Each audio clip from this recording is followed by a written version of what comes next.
여러분은 서울의 오픈스페이스라고 하면 어떠한 공간이 떠오르시나요? 오픈스페이스는 도시 내에서 공원, 녹지, 운동장 등 건축물이 지어지지 않은 빈 공간입니다. 한 번쯤은 방문하셨을 수도 있는 광화문 광장, 경의선 숲길, 한강공원 등이 바로 오픈스페이스입니다. 사람들은 오픈스페이스에 다양한 이유로 방문합니다. 휴식을 취하거나 일상에서 벗어나기 위해 방문하기도 하고 흥미로운 이벤트에 참여하기도 하고 의견을 표출하기도 합니다. 그만큼 오픈스페이스는 시민들의 생활 속에 녹아들어 삶의 질 향상에 큰 역할을 합니다. 서울은 이런 오픈스페이스를 잘 활용해 시민들의 삶을 더욱 풍성하게 만들고 있습니다. 저희 팀 리크리에이터는 오픈스페이스 활성화를 통한 지역 활력 제고를 주제로 매력적인 오픈스페이스를 가지고 있는 캐나다 수도인 오타와를 경험했습니다. 오타와의 오픈스페이스 현황과 플랜을 살펴보고 서울의 케이스도 소개하며 또 도시 간의 활발한 교류를 진행했습니다. 전 세계적으로도 오픈스페이스의 활용은 중요한 이슈입니다. 코로나 팬데믹 기간 동안 외부 공간에 대한 중요성에 대해 시민들의 관심이 높아졌습니다. 한 설문조사에 따르면 75%의 사람들은 오픈스페이스를 방문하는 것이 정신적, 육체적 건강을 회복하는 데 도움이 된다고 답했습니다. 이는 코로나 이후에도 사람들이 건강한 삶을 살아가기 위해 오픈스페이스는 필수적이라는 점을 시사합니다. 오타와는 여러 공원을 비롯해 세계 문화유산인 리도우나, 오래된 마켓이자 사람들이 많이 찾는 바이워드 마켓, 상업지역인 스파크 스트리트 등 여러 오픈스페이스들이 존재합니다. 서울처럼 중심부에 강이 흐른다는 특징도 가지고 있습니다. 남쪽에서부터 흐르는 오타와 강 위에서는 수상 액티비티를 위한 공간이나 수상 택시가 존재하기도 하고 주변을 따라 자전거 도로를 조성하기도 합니다. 또한 여름에는 불꽃놀이를 진행하는 등 오픈스페이스를 통해 다채로운 모습을 보이기 위해 노력하고 있습니다. 저희는 오타와의 오픈스페이스를 집중적으로 탐구하기 위해 소프트웨어, 하드웨어, 거버넌스를 집중적으로 탐구하였습니다. 공간을 구성하는 물리적인 요소와 이를 활용하는 이벤트나 축제, 그리고 치안, 안전 등의 문제를 해결하기 위한 행정적 조치까지 살펴보며 어떻게 하나의 공간이 기능하는지 살펴보았습니다. 시청, 공기업, 교수님 등 전문가와 만나 미팅을 통해 서로의 의견을 공유하기도 했고 시민들과의 생각을 듣기 위해 인터뷰를 진행하기도 했습니다. 지금부터는 오타와에서 리크리에이터가 배워온 것을 소개하고자 합니다.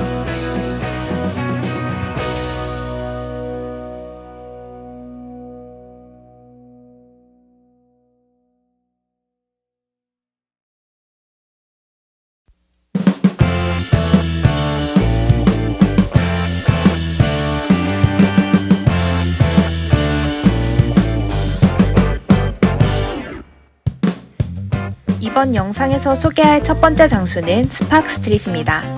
스파크 스트릿은 오타와의 랜드마크인 국회의사당과 한 블럭 떨어져 있는 긴 거리로 가장 유명한 선형 오픈스페이스입니다. 거리를 따라 오타와나 캐나다에 관련된 많은 공공기관들이 존재하고 식당이나 펍도 찾아볼 수 있었습니다. 오타와 최대의 상업지구의 중심에 위치해 낮에는 직장인, 저녁에는 가족과 친구 단위의 시민들이 많이 모이는 장소입니다. 저희는 이 공간에 대한 심층적 탐구를 위해 스파크 스트리트 BRA and Mall Authority의 이사인 케빈과 미팅을 진행했습니다. So Spark Street was the main high street of Ottawa for many years. So it was the main commercial corridor for downtown Ottawa. In about the 1950s, early 60s, they got rid of the streetcars on the street. The city of Ottawa went from streetcars to buses. And at that same time, Ottawa was kind of post-World War II expanding exponentially. So the suburbs were growing. Ottawa is a pretty small, population-wise small. It's just over 1 million right now. But excuse me. But you can fit. It's a very large territory. It's well over 100 kilometers across. 60, 70 kilometers deep. So it's a very large municipality. So the suburbs were moving out, and growing. And so there was a downward trend for shopping here. So it was still good daytime traffic, but the evening and the weekends were quieter.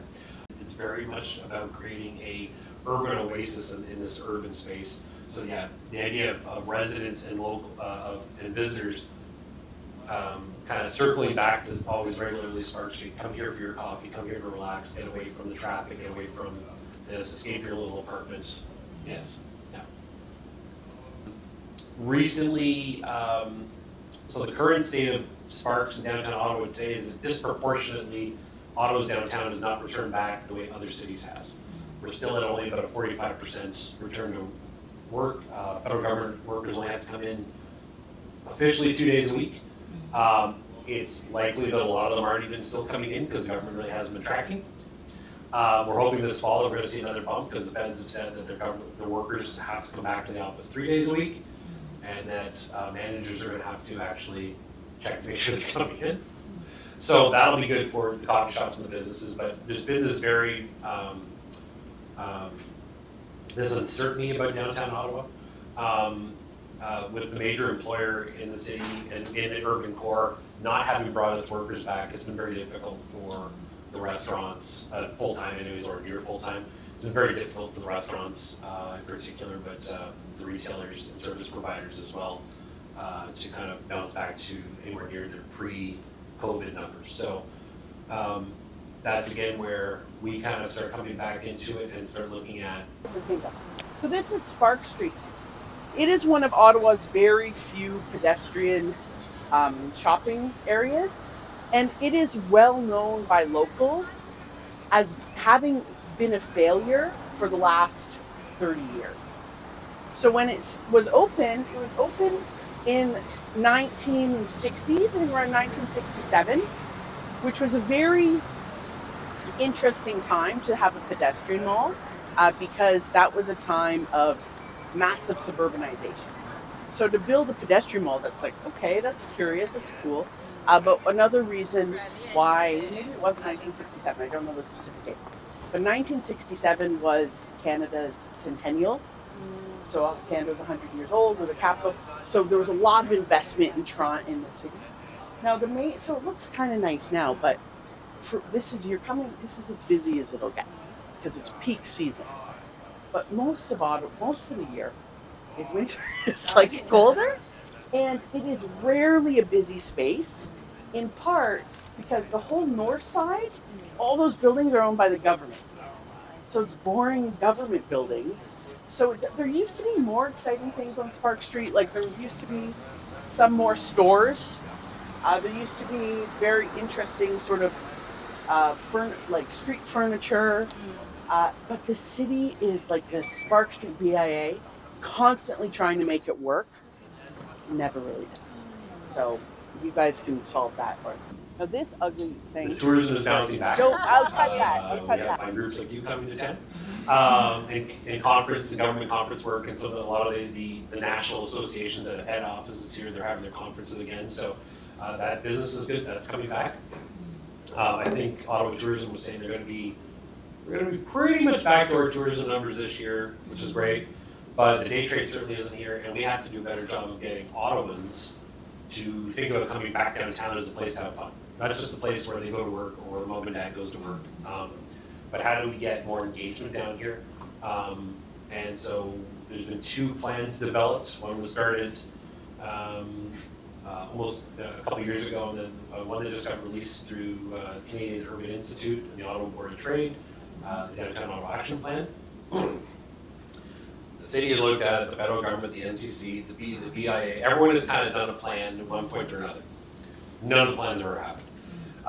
When we did our work in 2016, 2017, that was the first time the federal government, the NCC, the City of Ottawa, the BIA all came together and actually helped develop a plan with a consultant in the first place. So we have a business improvement area, which represents the businesses along Spark Street and the buildings along Spark Street. So we do advocacy work to the municipality on their behalf, the city and the province. We have some interactions obviously with the federal government as well in that role here, which is kind of unusual for a BIA. And within the BIA side of our brain is the programming, marketing, activations, events, all of those kind of things that happens all on the BIA side. So this was the vision that came out of all this, that for Spark Street in the decades to come, Spark Street will refocus and refine its roles as a cultural celebration, entertainment, and activity street. So lots of things, but from that, high-level principle that we had 6 guiding principles. So the next slide, the first strategic direction, I guess, is for it to be a beautiful pedestrian street. And the idea there is that it's full of rich amenities that give you a variety of seating options. People can eat and dine and relax in different settings.